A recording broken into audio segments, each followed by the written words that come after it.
살아계신 하나님 아버지, 감사와 찬송과 영광을 올려드립니다. 아멘. 오늘도 저희들의 생명을 허락하시고 새로운 한 날도 맞이하게 해주시고 건강도 주시고 저희들의 발걸음을 아버지의 집으로 옮겨주셔서 하나님 앞에 예배하는 자리에 찬송과 기도와 말씀을 드릴 수 있는 자리에 저희들을 인도해 주시니 아버지 감사합니다. 아멘. 아버지 하나님, 나의 의지로 이 자리에 있는 것 같으나 모두가 하나님의 은혜인 줄 믿습니다. 아멘. 아버지 하나님, 이 시간 하나님 앞에 나온 한 심령들 하나님의 말씀을 들을 때에 저들의 마음의 문이 열리게 하시고 눈이 열리고 입이 열리고 귀가 열려 하나님의 말씀을 하나님의 말씀으로 잘 듣고 새기는 시간 되게 하셔서 그 말씀을 중심으로 그 말씀에 순종하며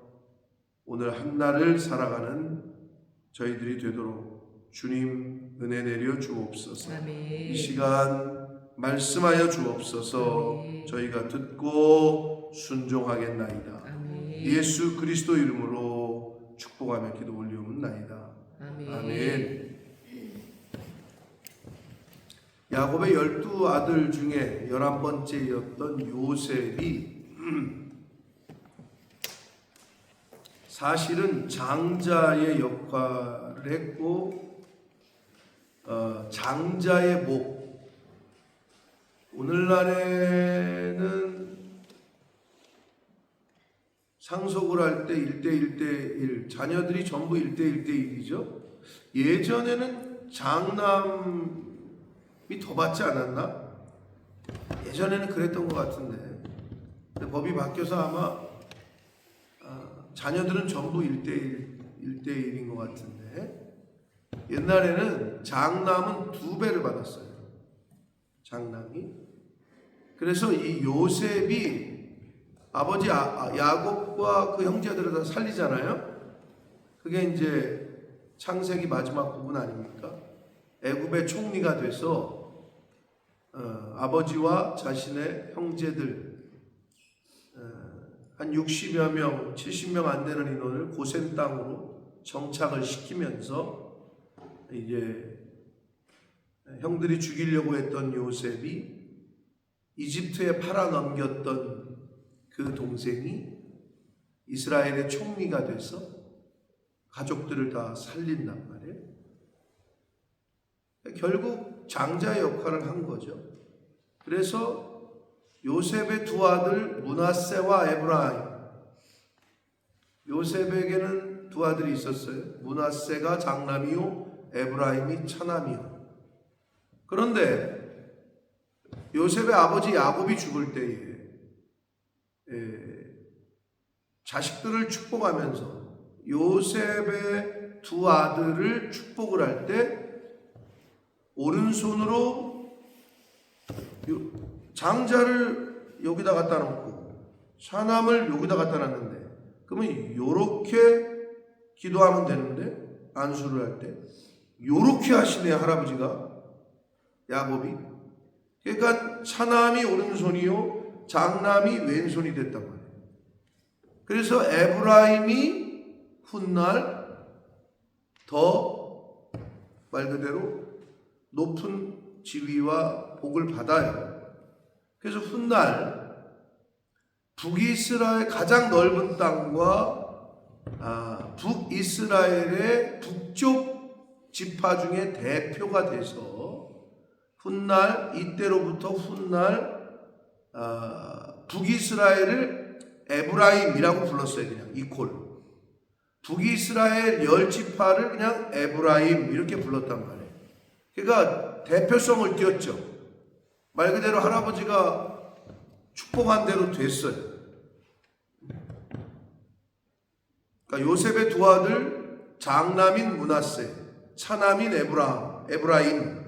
근데 그 에브라임이 대표가 거의 됐어요. 북이스라엘 지파에. 자, 그러면 요셉의 아들이었고 그렇게 복을 받았던 에브라임, 자신의 지파들, 남은 지파들의 대표성을 띄었던 에브라임이 왜 부정적인 대명사가 됐느냐?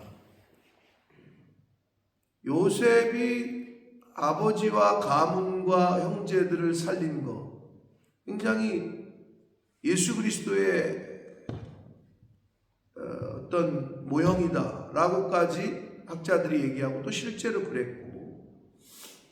그랬는데 그 두 아들 중에 에브라임이 그런 복을 받았는데 북이스라엘의 대표 지파였음에도 불구하고 훗날 하나님의 구원의 역사는 남유다로 흘렀고 북쪽 이스라엘은 하나님의 구원의 역사에 완전히 대적하는 지파가 됐단 말이에요. 그러니까 에브라임이 대표성을 띄어서 복을 받았는데 그 어떤 다른 지파들보다, 그런데 또 하나님을 대적하는 그러한 부정적인 북이스라엘의 하나님을 대적하고 우상 숭배하는 그러한 지파로 또 불리게 된다. 이건 뭘 얘기하느냐? 축복을 받은 것으로 끝나는 게 아니에요. 우리는 그걸 받았으면 더 많은 책임감이 따라요. 많이 받은 자에게는 많이 요구하시죠. 그건 당연한 거죠. 그리고 축복을 받았으면 그것을 어떻게 사용하고 지키느냐가 중요한 거예요. 그래서 에브라임 지파는 장자의 지파로서의 복을 받았음에도 훗날 우상 숭배 그리고 하나님의 구원의 역사를 대적하는 그런 부정적인 이미지로 이제 타락하게 됩니다. 굉장히 중요한 역사의 흐름이죠. 바로 그래서 요셉의 두 아들이었던 에브라임과 므낫세 지파의 땅 분배받은 내용이 나오는데 16장은 에브라임, 17장은 므낫세. 다시 말씀드려요. 므낫세가 형이에요. 에브라임이 동생이에요. 근데 여기서도 성경도 에브라임을 먼저 이야기하잖아요. 왜 그랬다고? 할아버지 야곱이 오른손으로, 원래 오른손으로 축복하는 게 장자여야 됐는데 차남을 축복했다고.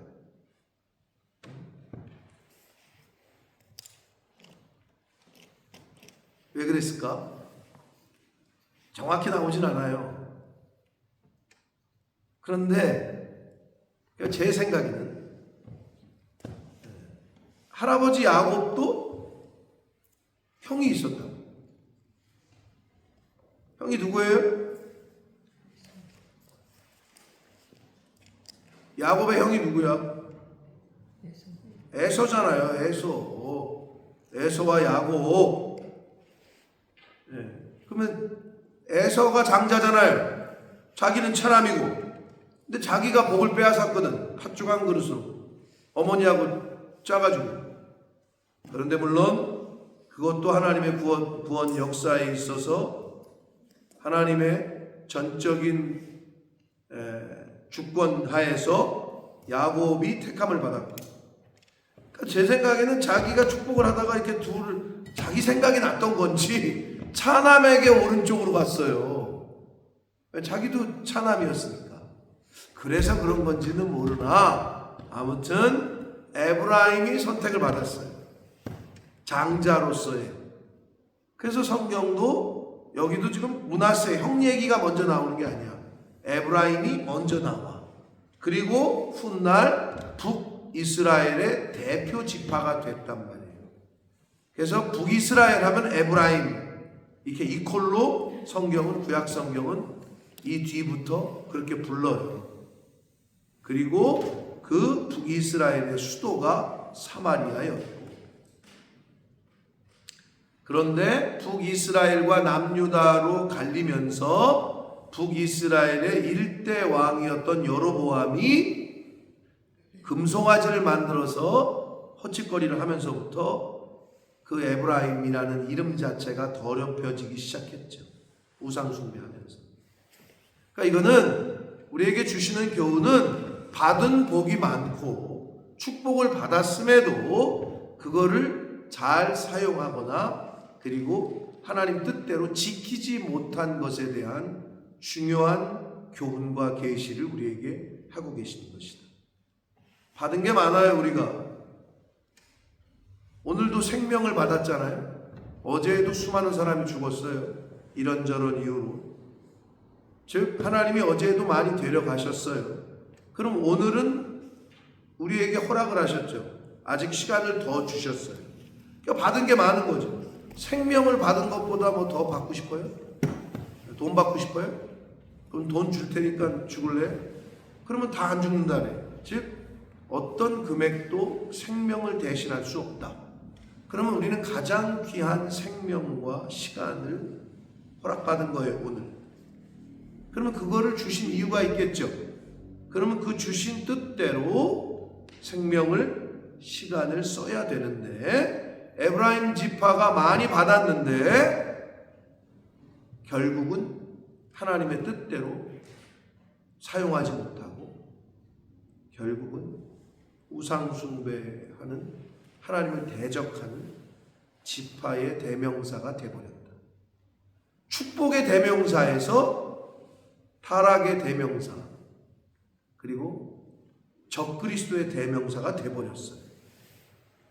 그러니까 우리 정신 똑바로 안 차리면 여러분 우리나라만 봐도 영국은 모르겠어요. 제가 우리나라만 봐도 사이비 이단 교주들은 전부는 아니지만 많은 교주와 사이비 그 집단들이 정상적인 교회에서 출발을 했어요.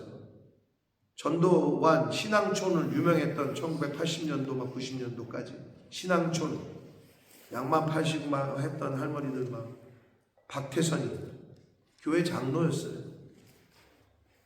그러니까 복을 받았는데 그 복을 못 받고 끝까지 지키지 못하니까 이단의 교주가 됐어요. 타락의 대명사, 적그리스도의 대명사가 됐죠. 그게 바로 에브라임을 보면서 우리가 느낄 수 있는 거예요. 요셉의 아들이었고 북이스라엘을 대표하는 지파였고 그런데 타락의 대명사가 됐고 적그리스도의 우상의 대명사가 되어버렸다고. 북이스라엘 정말 안타까운 거죠. 그 출발을 알리는 거예요. 요셉의 두 아들이 땅을 어떻게 받았는지. 그게 에브라임 지파가 16장 17장이 이제 내일 볼 17장에서 형 지파인 므낫세가 어떻게 땅을 받았는지가 나오는데 중요한 거는 4절을 같이 읽겠습니다. 시작. 요셉의 자손 므낫세와 에브라임이 그들의 기업을 받았더라. 네, 이렇게 돼 있잖아요. 요셉의 자손 므낫세와 에브라임이 그들의 기업을 받았다. 그러니까 요셉의 지파, 요셉이 유다 지파는 유다가 받았고, 그러면 요셉 지파도 요셉 지파의 땅을 줘야 되는데 유독 요셉 지파는 요셉의 아들 에브라임과 므낫세와 에브라임 다른 지파들은 다 하나씩 받았는데 요셉만 2개를 받은 거예요. 그러니까 장자로서의 인정이 된 거죠. 공로가 있죠. 형들에게 미움을 받아서 인신매매 당해서 다른 나라로 팔려갔는데 그래도 형들을 사랑하고 품고 자식들을 다 살리고 형제들을 살린 애굽의 총리 요셉 공로가 있죠. 그러니까 2개를 준 거예요. 하나를 주는데 요셉의 아들들에게 요셉의 가문에만 2개를 준 거라고. 그 얘기라고. 그런데 그 2개를 받는 데 있어서 차남인 에브라임이 더 크게 받았다고. 그런데 그 에브라임이 대표성을 띄었는데도 불구하고 나중에는 우상 숭배하고 하나님을 대적하는 대명사가 돼버렸다 이 말이에요. 그러니까 정신 똑바로 못 차리면 아까도 얘기했지만 한순간에 무너지는 거예요. 목사라고 해서 적이 없고요. 장로라고 해서 뭐 저거 장사 없어요. 한순간에 무너지는 거예요. 늘 제가 말씀드렸던 할아버지가 웨슬리면 뭐예요? 존 웨슬리. 영국의 부흥을 전 세계에 영향력을 끼쳤던 존 웨슬리. 이 감리교회가 웨슬리가 창시한 분이에요. 그분의 5대손인가 6대손이 레즈비언이에요. 참 주는 계시성이 크죠. 그 가문에서 그렇게 돼버렸다. 그게 뭐야? 다음 세대 신앙의 전수가 안 되면 할아버지가 웨슬리면 뭐 할 거야? 내 직계 조상이 다윗이면 뭐 할 거야? 내가 개차반인데. 그렇게 되는 거예요. 그러니까 에브라임 아주 축복의 대명사. 아, 쟤네는 우리는 1개 받았는데 쟤네는 2개 받았어. 대단한 건데 결국에는 우상 숭배하고 하나님을 대적하는 대명사가 돼버렸죠. 에브라임 지파. 그래서 남유다하고 계속 싸워요. 그게 이제 뒤에 나오잖아요. 북이스라엘과 남유다. 왜 그렇게 됐냐고.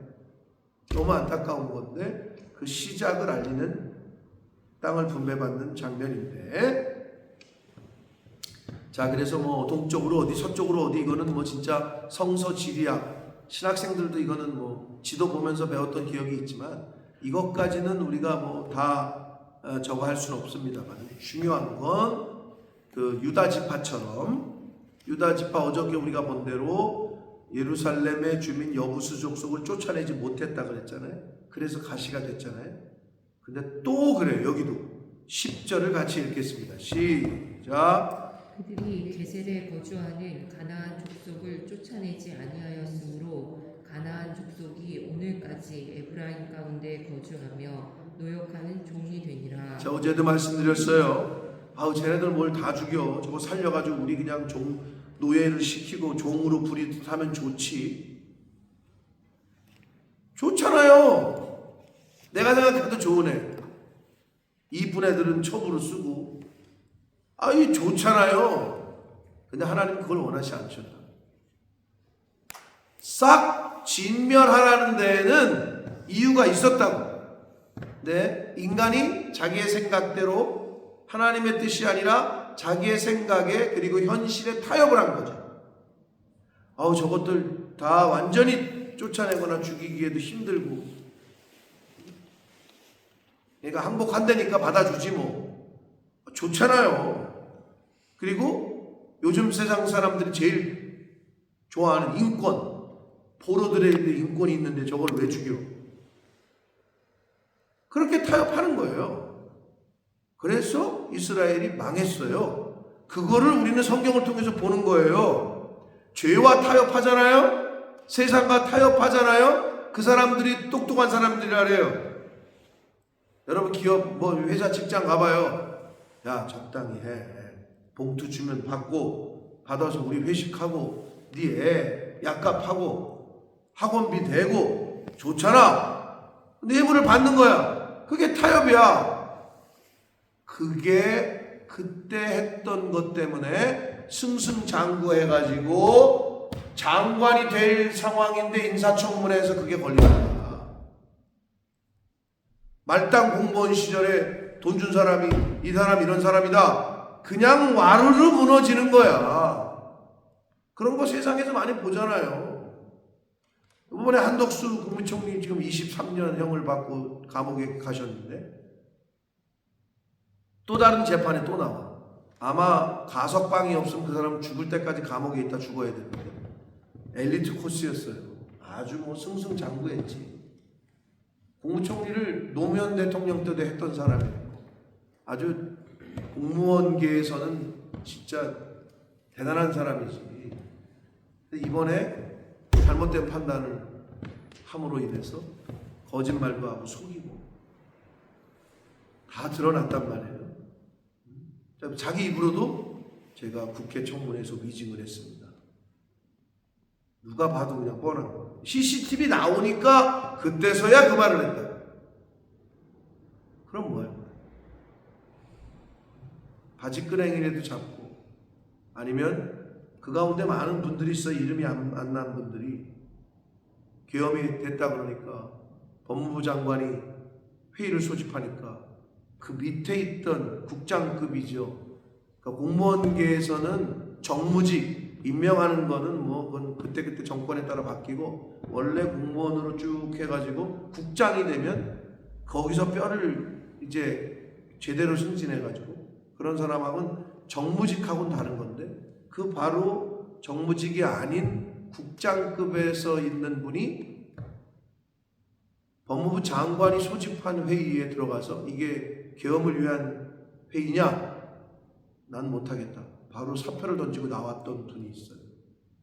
대단한 분이죠. 그런 분들이 지금은 재평가를 받는 거 아니에요. 군인들, 야 진입해. 못하겠습니다. 아니 부대에서 상명하복이야 별이지 명령을 내리는데 야 왜 헬기 안 띄워? 못 띄우겠습니다. 했던 사람은 서강대교를 넘지 말라. 즉 국회로 가지 말라. 일개 대령이 3스타가 4스타가 명령을 하는데 그건 목숨을 내놓은 거예요. 자기 자리를 내놓은 거고. 그랬던 사람들이 지금은 다 승진하고 그게 맞는 거죠. 거짓말한 사람들은 다 감옥 가고 그게 맞는 거죠. 그럼에도 불구하고 그 공의와 정의가 완전하게 세워지지 않는 게 이 땅에서의 현실이기는 해요.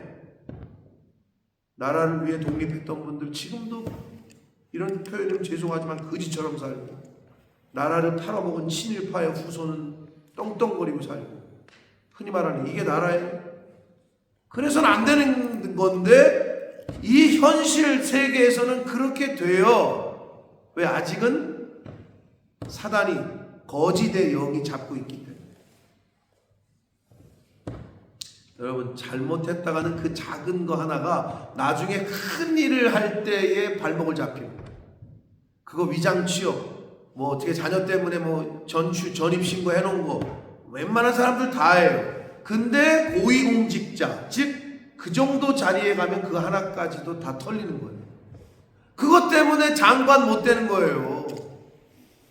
그러니까 밑에 있을 때부터 그걸 잘 해야 되는 거지. 근데 그게 어렵다니까. 어렵지. 근데 하나님 앞에 쓰임 받으려면 그래서 어떻게? 거룩하고 정결하게. 그렇게만 살면 나중에 하나님이 세우십니다. 네.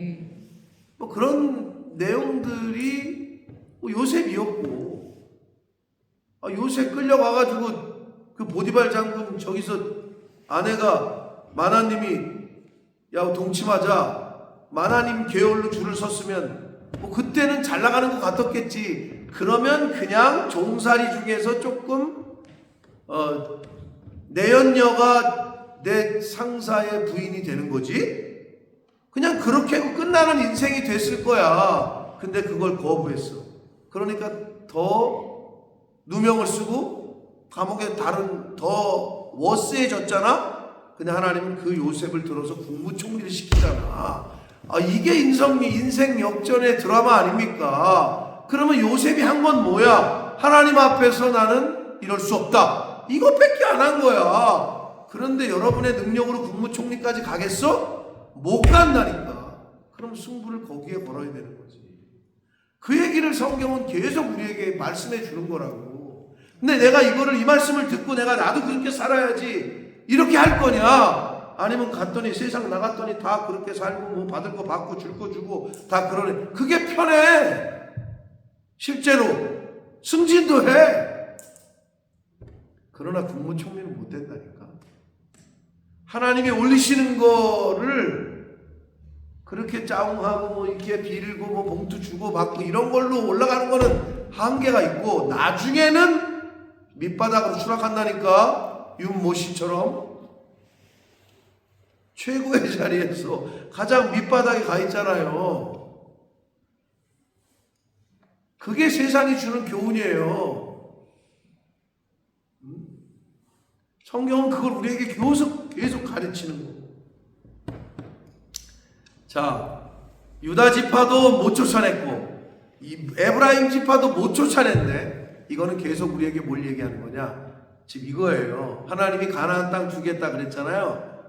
그렇죠? 가나안 땅 주겠다. 그럼 이제 성경은 그거를 받은 줄로 믿고 니네 진격해 이거거든요.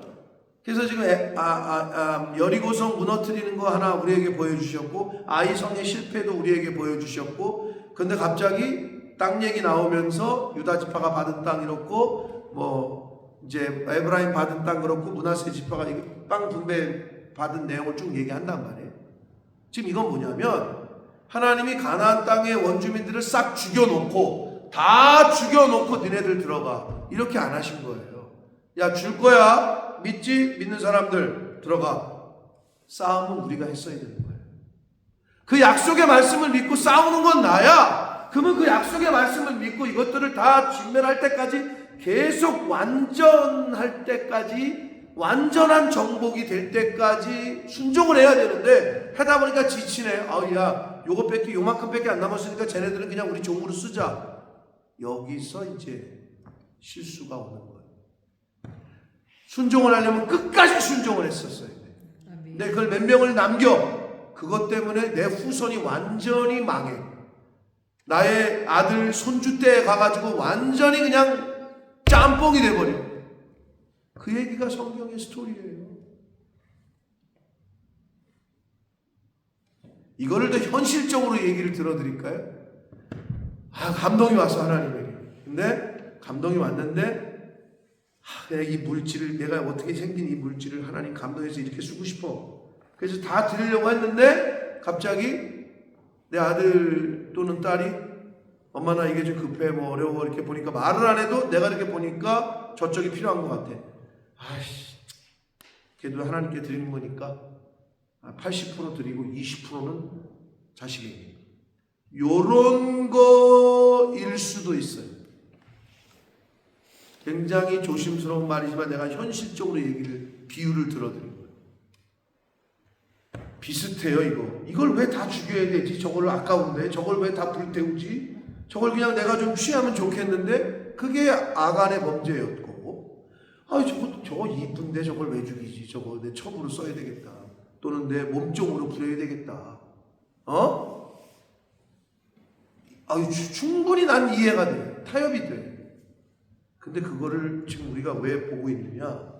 그랬던 유다 지파, 이스라엘 민족이 끝까지 막 약속의 말씀대로 들어가서 싹 정리하고 새로 시작했어야 되는데, 그걸 놨던 그 가시가, 그 조그마한 가시가 결국은 골만 터져가지고 내 후손에 가가지고 완전히 대수술을 해야 되는. 조그만 가시가 박히면 여러분 그거 안 빼면 어떻게 돼요? 골마요. 골문 거 치료 안 하면 어떻게 돼요? 이게 완전히 썩어 들어가요. 똑같은 얘기야. 지금 그 얘기를 계속 교훈하시는 거야. 사랑하는 성도 여러분, 이 얘기가 나랑 내 인생에 뭐가 상관이 있느냐? 상관이 크다니까. 에브라임 지파, 장자의 지파로 선택받은 거예요. 근데 그 에브라임이 북이스라엘 이퀄, 남유다와 하나님의 역사의 대적이 되는 지파가 돼버렸다. 얼마나 안타까워요.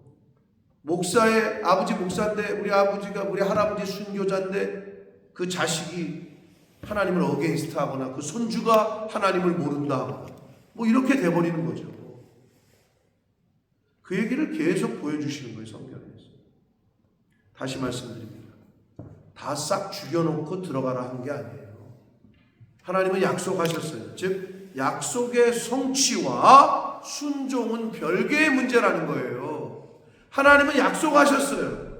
근데 너네들은 순종만 하면 돼. 근데 이걸 끝까지 순종을 안 하고 중간에 포기했다는 거죠. 왜? 힘드니까. 왜? 타협하기 좋으니까. 자기 눈에 보기에도 야, 이게 현실적으로 이게 맞지 않냐? 그런 게 우리 주변에 얼마나 많은지 몰라요. 근데 거기서 약속을 지키려고 하니, 하나님의 약속에 순종하려고 하니, 말씀대로 살려고 하니, 요셉 같은 이가 그랬더니 더 워스해지는 것처럼 보였죠. 그래서 왕 다시 감옥에 가두잖아요. 보디발 장군에서 그래도 종살이 하다가 감옥에 갔잖아요. 거기서 역전이 됐잖아요. 그 스토리를 기억하시라고. 더 워스해질 때까지 워스해지잖아요. 말씀대로 사는데 더 워스해지잖아요. 그러면 때가 온 거예요. 그 자리에서 이제 얼마 안 남았어. 그래서 원래 폭풍이 몰아치잖아요. 폭풍 뒤에는 밤새 막 그냥 비바람이 천둥번개 막 치잖아요. 눈 떴더니 그냥 그 청아한 하늘과 언제 그랬냐는 새가 날아다니고, 그 폭풍이 몰아치면 더 깨끗한 거예요. 바다에 여러분 태풍이 불잖아요. 그래서 그런 사람들이 얘기하잖아요. 바다에 태풍이라는 게 안 불면 바다가 정화가 잘 안 된대요. 한번 그 바다에 태풍이 쓸고 가야 바다의 그 찌꺼기들 뭐 이런 것들이 뒤집혀가지고 정화 작용을 한대요. 그게. 근데 우리는 잘 모르지 그런 거. 똑같습니다. 말씀대로 살려고 하는데 더 멋세져요. 더 막 주변에 막 자식 새끼는 가만히 있다가도 더 말을 안 듣고, 내가 새벽 예배를 작정하는 순간부터, 내가 하나님의 뜻대로 살려가는 작정하는 순간부터 사단을 공격을 하는 거예요. 하나님의 뜻대로 살려고 작정하지 않으면 어려움도 없어요. 그래서 예수님이 뭐라 그랬어요? 복음과 함께 고난도 함께 받아야 될 것이다. 고난당하지 않는 인생은 어찌 보면 크리스찬으로서 제대로 못 살고 있는 건지도 몰라요. 고난당하지 않는, 내가 신앙인으로서 고난이 없는 사람은 타협하는 신앙일 수도 있어요. 그거를 잘 점검하셔야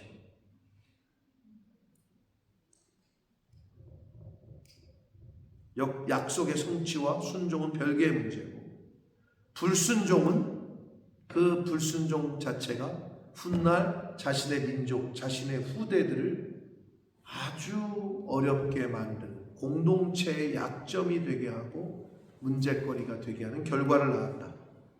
그래서 결론은 신앙생활은 지속적인 순종을 하느냐 못하느냐, 이거의 싸움이다. 지속적인 순종의 싸움이 바로 신앙생활.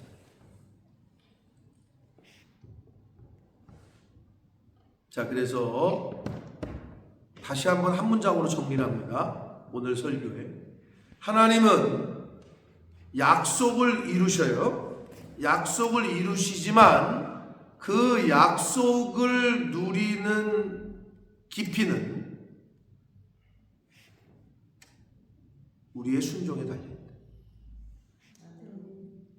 하나님이 약속하셨어요. 그러면 그 약속을 내가 얼마만큼 누리며 사느냐는 나의 순종에 달려있다.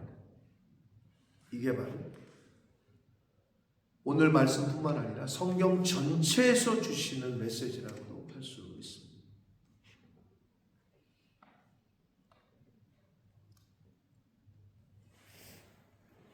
게셀 땅에 거주하는 가나안 족속을 쫓아내지 아니하였으므로 가나안 족속이 오늘까지 에브라임 가운데 거주하며 노역하는 종이 되니라.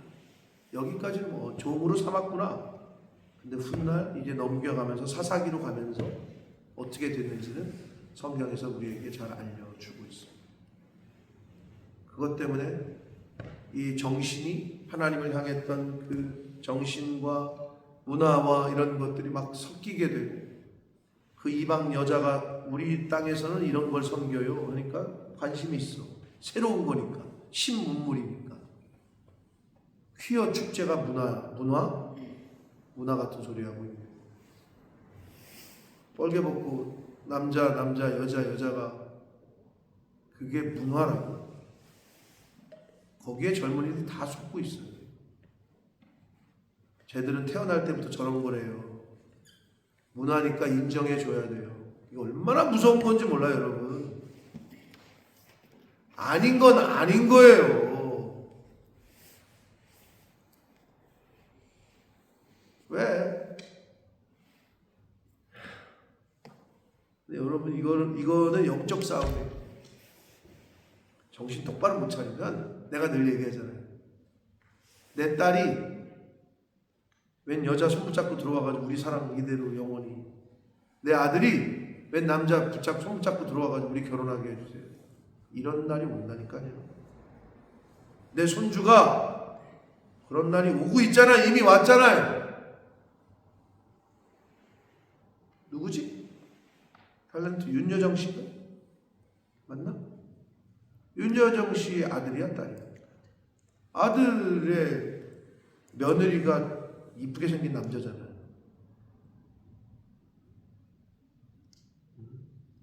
우리 주변에 많아요. 근데 그게 문화래. 그건 죄예요. 아닌 거예요, 그거는. 영국에서는 이렇게 설교하면 잡혀가요. 영국은 동성애가 합법이니까. 자기들이 만드는 합법. 근데 하나님은 불법이고. 이제 선택해야 될 거예요. 하나님의 말씀을 따라 살 거냐? 하나님의 법대로 살 거냐? 세상 법에 따라 살 거냐? 그런 시대가 점점점 우리의 실생활에 영향을 끼치고 있는 시대에 우리가 살고 있습니다. 사랑하는 성도 여러분, 신앙은 선택이에요. 내가 어떤 선택을 하며 살 거냐? 오늘 하루도 하나님이 기뻐하시고 좋아하시는, 하나님을 아버지가 기뻐하시고 아버지를 웃게 해드리는 그러한 선택. 여러분, 뭐 양수모 저기 있지만 엄마 아빠를 뭘로 기쁘게 해드릴 거예요? 뭐 돈 많이 벌어서? 그것도 기쁘겠지? 근데 내가 왜 하나님이 그렇게 말씀하셨는지 알겠어. 왜 하나님이 우리에게 감사하고 기뻐해라, 기도해라, 항상 범사에 쉬지 않고, 이게 내가 너희를 향한 나의 뜻이다. 왜 그랬는지 알겠더라고요. 여러분은 자녀들이 어떨 때 여러분을 웃게 해? 뭐 용돈 갖다 줄 때? 그것도 기쁘겠지. 나는 안 받아봐서 잘 모르겠는데, 이번에 한번 받았다. 양수모도 이제 그런 날이 오겠지만, 우리 승혁이가 지가 월급 탄 거에서 11조를 떼고 나서 다시 11조를 보냈어. 야, 너 11조 나한테 보냈어? 그랬더니 이거는 아빠 엄마에게 드리는 거래. 그러니까 10의 1조는 하나님에게, 다시 또 10의 1조는 우리에게. 그것도 뭐 기분은 좋더라고. 근데 내가 말하고 싶은 건 뭐냐, 여기서 왜 하나님이 그렇게 얘기하셨느냐. 저와 제 아내는 어떤지 모르겠어요. 제 얘기를 하는 거예요. 제가 언제일 때 기쁘냐. 그냥 수모가, 승혁이가 웃고 있어. 뭐 기뻐해. 제가 약간 옛날 얘기했지 않나? 샤워를 하러 들어갔는데 막 노래를 부르면서 막, 가끔 제가 그럴 때 있어요. 음악 틀어놓고 막 샤워를 할 때. 왜 그런지 모르겠지만 승혁이도 그렇고 수모도 그렇고 막 노래를 부르면서 막 샤워를 하고, 또 그냥 애들이 웃고 있잖아요. 지네들이 기뻐하잖아요. 그럼 부모는 기쁩니다. 내가 그거를 느끼면서 하나님이 왜 우리 보고 항상 기뻐해요? 범사에 감사해라. 쉬지 말고 기도해라. 이게 바로 너희를 향한 나의 뜻이다. 말씀하셨는지 알겠다. 여러분도 그럴 거예요. 부모는 자식이 즐거워하고 기뻐하면 기쁜 거예요. 오늘 하루 하나님 앞에서 그렇게 사시는 저와 여러분이 되시기를 예수 그리스도 이름으로 축복합니다. 살아계신 하나님 아버지, 감사와 찬송과 영광을 올려드립니다. 생명을 주셨습니다. 하루를 더 맞이하게 해주셨습니다. 더 살게 해주셨습니다. 이거를 무엇과 얼마와 바꿀 수 있겠습니까? 우리가 잘나서 얻어진 게 아니라 하나님께서 선물로 주셨습니다. 아버지 감사합니다. 오늘 하루 이것만으로도 정말 기뻐하고, 일할 수 있음에, 공부할 수 있음에, 운동할 수 있음에, 걸어 다닐 수 있음에, 운전할 수 있음에, 맛있는 걸 먹을 수 있음에, 그것이 맛있다고 느껴질 수 있음에, 아버지 하나님이 베풀어 주신 모든 것으로 인하여 기뻐하고 감사하고 하나님에게, 하나님과 교제하며 기도하며 그렇게 오늘 하루를 살게 하시고, 우리의 그 모습을 보고 하나님 아버지께서도 기뻐하실 줄 믿습니다. 아멘. 아버지 앞에서 그렇게 기뻐하며 즐거워하며 사는 자식들, 자녀들로서 천국 백성으로서 그렇게 살아가는 이 자리에 있는 새벽 성도들과 이 말씀을 듣는 한 영혼들이 되도록 주여 임마누엘로 함께하여 주옵소서. 아멘. 예수 그리스도 이름으로 축복합니다.